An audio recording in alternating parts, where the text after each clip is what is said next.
You were right about one thing, Master. I have a bad feeling about this. Negotiations worth just try. I didn't say anything.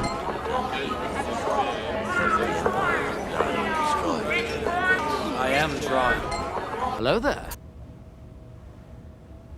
Hello there.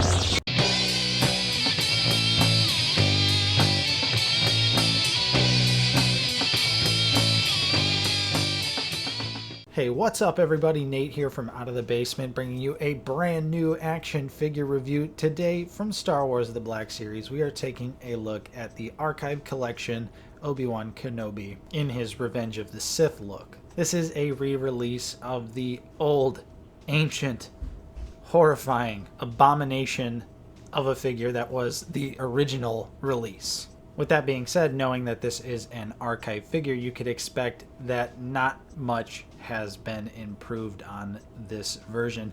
It simply got a photoreal update, which really doesn't save the figure at all, and actually I think in some ways the paint apps are a lot more inaccurate than the original figure, surprisingly, but we'll get into that. I will be doing a comparison between the two figures. Thank you to Justin for providing me with the original monstrosity. But yeah, and now with the impending figures coming out that have new tooling, The Force Awakens Han is getting a brand new head sculpt, and Boushh Leia is getting shorter legs to be a more accurate height.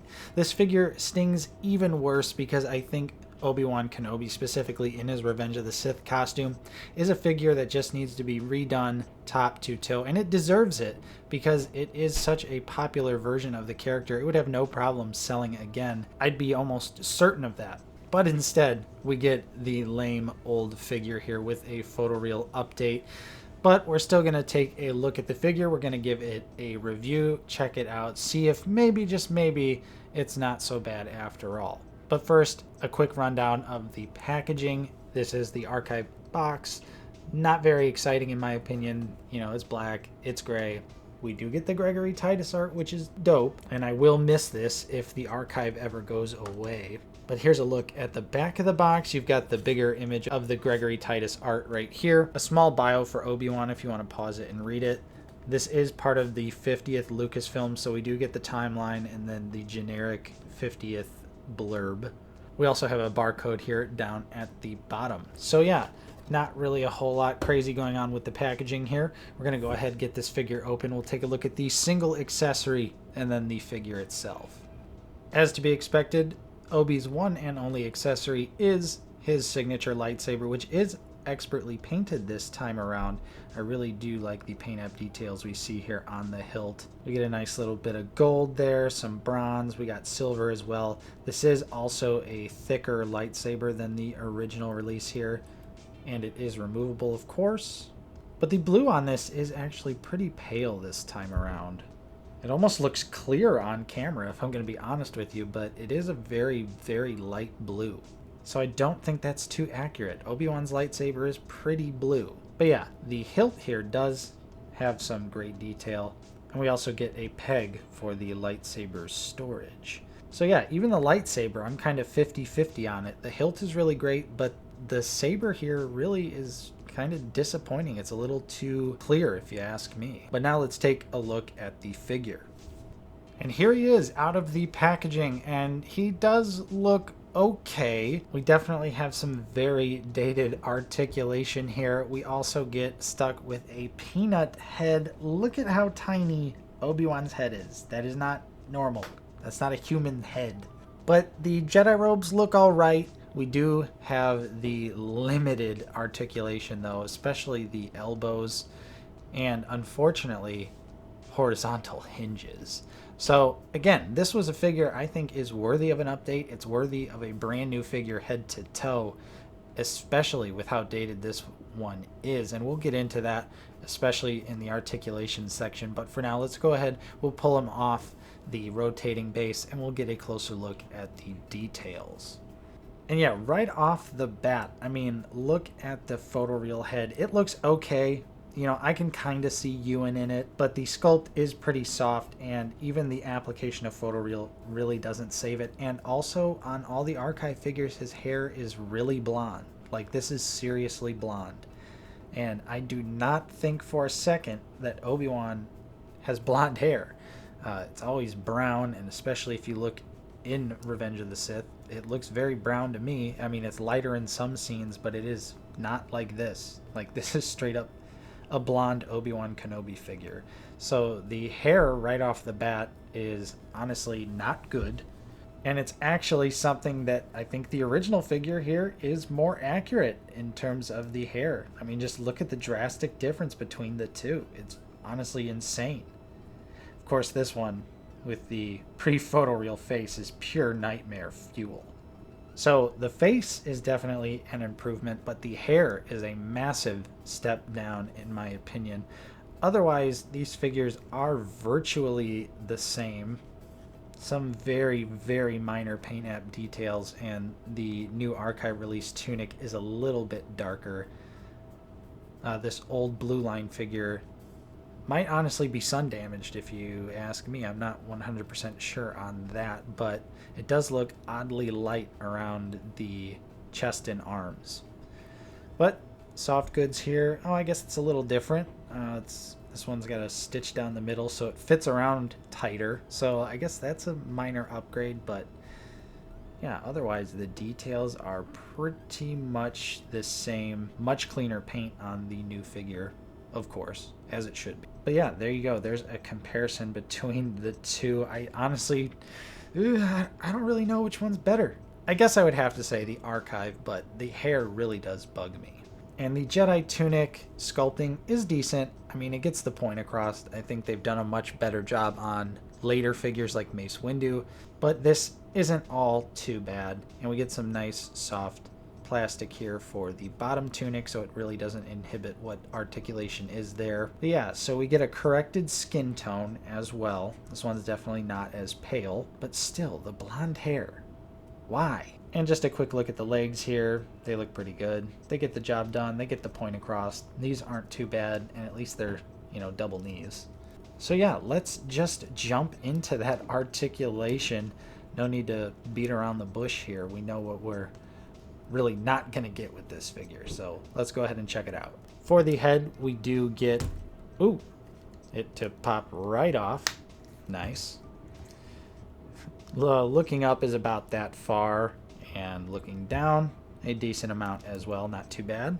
We have 360 rotation and just a little bit of head tilt. Again, something I think we could use more of for Obi-Wan. For the shoulders, they do move all the way up, thankfully, and they do rotate around as well, but no butterfly joints on this figure. And also a single elbow here that gets you just barely, actually not even really 90 degrees. I would say that's less than 90 degrees if you ask me. This is not good, especially in 2022. It does rotate at the elbow though, and then yes, the hand here rotates around and has a horizontal hinge. And same thing for the other hand here, just rotation and a horizontal hinge. For the crunch, really nothing. Going back just a little bit, and some side to side here. The legs do kick out all the way forward. He can do the splits pretty well. He's actually got a decent kickback. Underneath we do have thigh swivel. And the double knee works really well. And for the foot here, it does go all the way down. It does go up. Not really much at all, but we do have ankle pivot and peg holes. So the legs aren't bad, but pretty much everything else about this figure just feels really dated. You can definitely tell it is a figure from 2013 with this articulation. So yeah, detail-wise, it's not looking great. Articulation-wise, it's really not looking great for this figure. But maybe for some reason, the scale will save it. We do have an absolute metric ton of comparisons to go through for Obi-Wan. So let's go ahead and get into that. And starting out here, we'll just jump into the ObiWan Party. We have Phantom Menace Obi-Wan and Attack of the Clones Obi-Wan, two figures that are vastly better than this Archive Episode 3 figure. Then we have the original ObiWan Episode 3 figure, and the Cantina set ObiWan from A New Hope. And two of my favorite Obi-Wans, we have ObiWan Kenobi, the Walgreens exclusive Tartakovsky figure, and the 3D Clone Wars Obi-Wan that was Target exclusive. And for those curious about head swap potential, here is what you'd be looking at with the Walgreens Obi-Wan head on this body. I really don't think this works all that well. One, it's super loose. The head hole here on the Walgreens Obi-Wan is bigger than this peg, so it just wants to, spin around. It doesn't actually sit properly on the head. And honestly, the skin tone really doesn't match all that well either. So yeah, I gotta say, I don't think this head swap really works out. You might have to do some extra paint work, and honestly, the head might even be a little too big. I don't know. Now let's move on to his Padawan, though. We have the Archive Episode 3 Anakin, which also desperately needs a brand new figure. And we have the 3D Clone Wars Anakin, again, a Target exclusive. Next up, we've got Attack of the Clones Padme. We need more Padme figures in the line, Hasbro. And we also have the Walmart exclusive Clone Wars Ahsoka Tano. That's her Season 7 costume there. And this party isn't over yet. We have Mace Windu from Attack of the Clones / Revenge of the Sith, and we have the Tartakovsky Walmart exclusive Mace Windu figure as well. And we got to do some other Jedi here. We've got Plo Koon and Kit Fisto. Then we have the Archive Yoda and the Empire Strikes Back Yoda from the Luke and Yoda 2-pack. And we have to do some clones. We've got Commander Cody and Captain Rex, followed by the original 212th Trooper from the Entertainment Earth 4-pack and the brand new Walgreens exclusive. Now let's get into some villains. We've got Count Dooku and Ventress. And wrapping up the Black Series, General Grievous and Maul. On to the model kits, it's the Mandalorian and Shadow Stormtrooper. And last, but certainly not least, the SH Figuarts Tank Pilot and the Mafex First Order Stormtrooper. So in conclusion, yeah, this figure really isn't all that great. Definitely one that could have used an entirely brand new figure here. I think putting this in the archive was a huge mistake. We've got some really inaccurate paint app details, specifically with the hair.